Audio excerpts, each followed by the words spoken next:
regresi linear berganda menggunakan data primer dengan tools analisis SPSS. Nah, sebelum kita ke uji-ujinya, kita perkenalan dulu ya. Aku Naila Ayasita Hilman dengan NPM 013. Halo, perkenalkan nama saya Salsabila Putri Firdiawan dengan NPM 231002003. Halo semuanya, Sampurasun. Perkenalkan nama saya Justin Najmi Lutfi dengan NPM 231002028. Perkenalkan saya Anabila Almaudin Tias dengan NPM 231002038. Halo semuanya, perkenalkan nama saya Neng Nazma Aulia dengan NPM 231002031. Oke, selamat menyaksikan. Oke, di video ini saya akan menjelaskan analisis regresi linear berganda. Nah, analisis regresi linear berganda merupakan teknik statistika yang menghubungkan variabel independen dan dependen, di mana yang membedakan hanya dari jumlah variabelnya saja. Karena kita berganda, maka ada lebih dari satu variabel X yang mempengaruhi variabel Y. Nah, tools analisis yang kami gunakan adalah SPSS. Sebelum kita uji regresi berganda, itu akan dilakukan uji asumsi klasik terlebih dahulu untuk memastikan validitas dan keandalan atau reliabilitas datanya. Nah, output uji asumsi klasik dapat dilihat dari hasil uji normalitas, multikolinearitas, uji autokorelasi, dan juga uji heteroskedastisitas. Namun, pada pengujian kita di video ini tidak menggunakan uji autokorelasi. Uji normalitas adalah untuk melihat apakah data residual terdistribusi normal atau tidak melalui uji Kolmogorov-Smirnov, chi-square, dan grafik dengan kriteria pengujian. Uji chi-square signifikansi kurang dari 0,05 yang artinya normal. Uji KS asymptotic lebih dari 0,05 yang artinya normal, juga grafik p-plot yang mengindikasikan data menyebar di sekitar garis diagonal yang artinya normal. Kemudian ada uji multikolinearitas, yaitu untuk menguji apakah ada korelasi tinggi antara variabel independen dalam model dengan kriteria pengujian dilihat dari nilai PIF dan tolerans, di mana PIF harus kurang dari 10 dan tolerans harus lebih dari 0,10 yang artinya tidak terjadi multikolinearitas dalam data. Lalu ada uji heteroskedastisitas, yang mana untuk menguji apakah dalam model terjadi ketidaksamaan varians dari residual satu pengamatan ke pengamatan lain, yang dapat dilihat melalui grafik p-plot dan uji Gleitzer. Nah, dalam grafik p-plot, jika data menyebar secara acak di atas dan di bawah angka 0 dan tidak membentuk pola tertentu, maka tidak terjadi heteroskedastisitas, dan bisa dilihat dari signifikansi yang lebih dari 0,05 dalam uji Gleitzer yang mengindikasikan tidak terjadi heteroskedastisitas. Setelah uji asumsi klasik, kita uji kelayakan model atau uji regresi linear berganda. Dengan pertama itu ada uji F atau uji keandalan, yang mana ini merupakan tahap awal yang mengidentifikasi model regresi yang kita estimasi digunakan untuk menjelaskan pengaruh variabel-variabel bebas terhadap variabel terikat. Nah, bisa dilihat dari tabel ANOVA, di mana signifikansinya kurang dari 0,05, yang artinya model dinyatakan layak. Kemudian ada uji T, yang merupakan uji untuk menguji apakah parameter koefisien regresi dan konstanta merupakan parameter yang tepat. Hasil uji T ini bisa dilihat dalam tabel koefisien pada kolom T dan signifikansi, di mana indikatornya adalah signifikansi kurang dari 0,05. Dan yang terakhir ada uji atau koefisien determinasi, yang mana ini tuh untuk menguji proporsi pengaruh seluruh variabel bebas terhadap variabel terikat. Nilai uji R ini bisa diukur dengan nilai R² atau edges R². Karena kita berganda, maka menggunakan nilai edges R² untuk regresi berganda, yang dapat dilihat pada tabel model summary. Kita lihat nilai edges R²-nya, yang artinya proporsi pengaruh X terhadap Y. Oke, selanjutnya adalah manfaat model regresi linear berganda. Seperti yang tadi ketahui bahwa model regresi linear berganda ini adalah alat statistik yang digunakan untuk menganalisis hubungan antara beberapa variabel independen dan satu variabel dependen. Nah, di sini saya sudah beberapa contoh dalam manfaat model regresi linear dalam kehidupan sehari-hari. Yang pertama ini ada memprediksi penjualan. Jadi perusahaan ini dapat menganalisis faktor-faktor seperti anggaran, iklan, harga produk, musim, dan persaingan pasar untuk memperkirakan volume penjualan. Lalu yang kedua ada analisis profitabilitas. Perusahaan dapat mengetahui pengaruh biaya produksi, gaji karyawan, dan harga bahan baku terhadap laba bersih. Lalu yang ketiga ada analisis kepuasan pelanggan yang dimana pengusaha atau penjual dapat menilai pengaruh layanan pelanggan, harga, dan kualitas produk terhadap loyalitas pelanggan. Lalu yang keempat ada analisis prestasi siswa yang dimana guru atau dosen dapat mengetahui pengaruh jam belajar, pendapatan orang tua, akses ke fasilitas belajar, dan lingkungan sekolah terhadap nilai ujian. Lalu yang kelima ada manajemen risiko investasi yang dimana perusahaan atau organisasi dapat menilai pengaruh suku bunga, inflasi, dan kinerja pasar saham terhadap portofolio investasi. Oke, tanpa berlama-lama lagi, kita akan memasuki sesi interpretasi uji asumsi klasik dan uji regresi linear berganda beserta interpretasinya.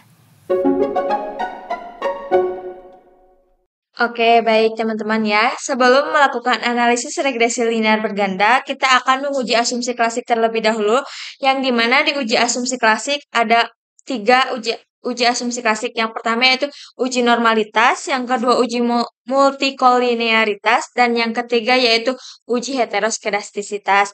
Nah, sudah ada ya teman-teman di outputnya bahwa berdasarkan hasil uji normalitas, Kolmogorov-Smirnov menunjukkan bahwa nilai signifikansi 0,200 lebih dari 0,05.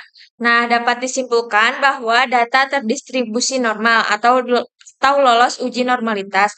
Nah, yang kedua yaitu ada uji multikolinearitas, yang dimana di sini kita melihat toleran sama VIF-nya. Nah, berdasarkan hasil uji multikolinearitas di atas, bahwa menunjukkan semua variabel memperoleh nilai toleransi lebih dari 0,10 atau nilai VIF-nya kurang dari 10, maka dapat disimpulkan data tidak terdapat gejala multikolinearitas atau lolos uji multikolinearitas. Nah, yang terakhir yaitu adalah ada uji heteroskedastisitas.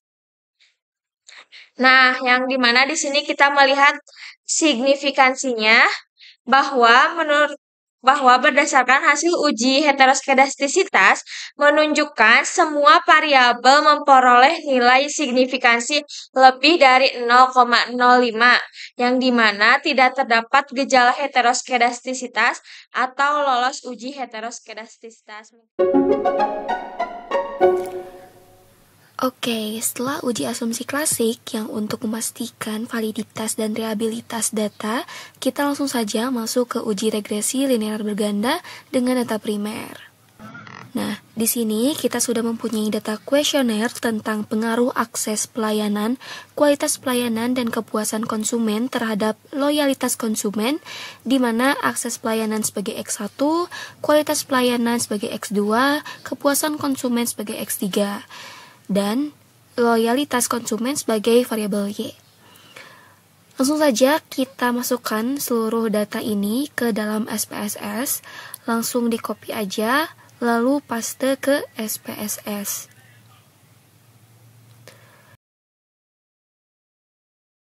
Lalu kembali lagi ke Excel, copy variabelnya yang ini, lalu paste dan copy lagi.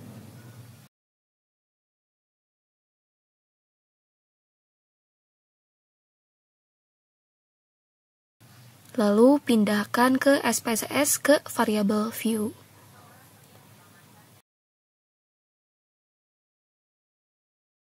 Nah, sudah dimasukkan datanya semuanya, kita langsung saja masuk ke pengujiannya. Pertama-tama kita ke analyze, lalu yang kedua kita ke regression, lalu ke linear. Kita masukkan total variabelnya saja, yaitu variabel X1, X2, X3 ke independen, dan variabel Y ke dependen.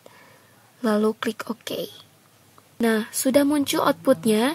Terlihat di sini ada tabel model summary, yaitu uji koefisien determinasi atau R-square. Lalu ada tabel ANOVA, yaitu uji F atau uji simultan.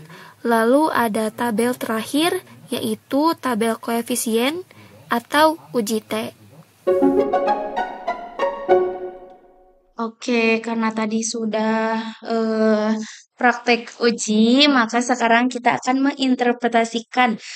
Bisa dilihat bahwasannya di sini ada hasil dari uji regresi tadi, yang dimana ada bisa dilihat dari model summary, yang dimana ini itu disebut dengan uji koefisien determinasi atau R-square. Dimana melihat datanya di tabel R-square dengan nilai 0,381. Nah, nilai R-square sebesar 0,381 ini atau 38,1%, nilai koefisien determinasi tersebut menunjukkan bahwa variabel akses layanan atau X1, kualitas pelayanan dan kepuasan konsumen mampu menjelaskan variabel loyalitas konsumen sebesar 38,1%, sedangkan sisanya yaitu 61,9% dijelaskan oleh variabel lain. Nah, lalu selanjutnya ada uji F atau bisa dilihat dari tabel ANOVA. Nah, di mana melihat hasilnya yaitu di tabel F ini dengan nilai 9,432. Jadi, jika nilai F hitung lebih besar dari F tabel atau signifikan lebih kecil dari A, maka HO ditolak dan HA diterima. Namun, jika nilai F hitung lebih kecil dari F tabel atau signifikan lebih besar dari A, maka HA ditolak dan HO diterima. Nah, di sini nilai F-nya itu adalah 9,432. Maka nilai F hitung sebesar lebih besar dari nilai F tabel yaitu 2,807 dan nilai signifikan yaitu 0,000 yaitu lebih kecil dari 0,05, maka HO ditolak dan HA diterima.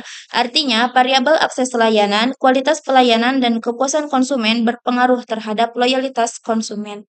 Baik ya, nih di sini selanjutnya kita akan masuk ke interpretasi koefisien atau yang disebut juga dengan hasil uji T ya teman-teman ya. Nih, jadi sebelum masuk ke interpretasinya, kita harus mengetahui bahwasanya jika nilai T hitung lebih besar dari T tabel atau signifikannya itu kurang dari A, maka HO ditolak dan HA diterima.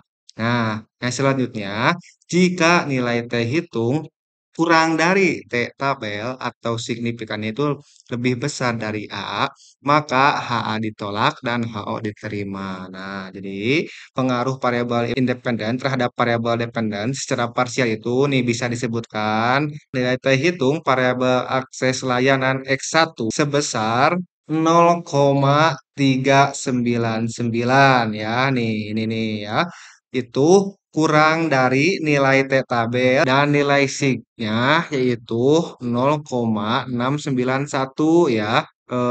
Itu lebih besar daripada 0,5, maka HA itu ditolak dan HO itu diterima. Nah, artinya variabel akses layanan tidak berpengaruh terhadap loyalitas konsumen seperti itu. Nah, yang kedua ini ada di X2 ya.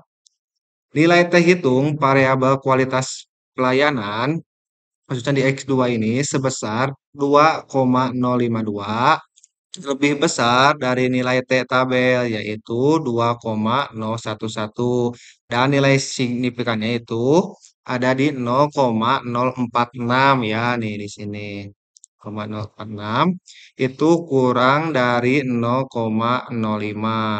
Nah, maka HO ditolak dan HA diterima. Artinya, variabel kualitas pelayanan tidak berpengaruh terhadap loyalitas konsumen. Nah, yang terakhir ada di X3 ini ya. Nilai T hitung variabel kepuasan konsumen di X3 sebesar 0,404. Itu kurang dari nilai T tabel yaitu 2,011. Dan nilai signifikannya yaitu 0,688 ya. Itu lebih besar daripada 0,05. maka HA ditolak dan HO diterima. Artinya, variabel kepuasan konsumen tidak berpengaruh terhadap loyalitas konsumen.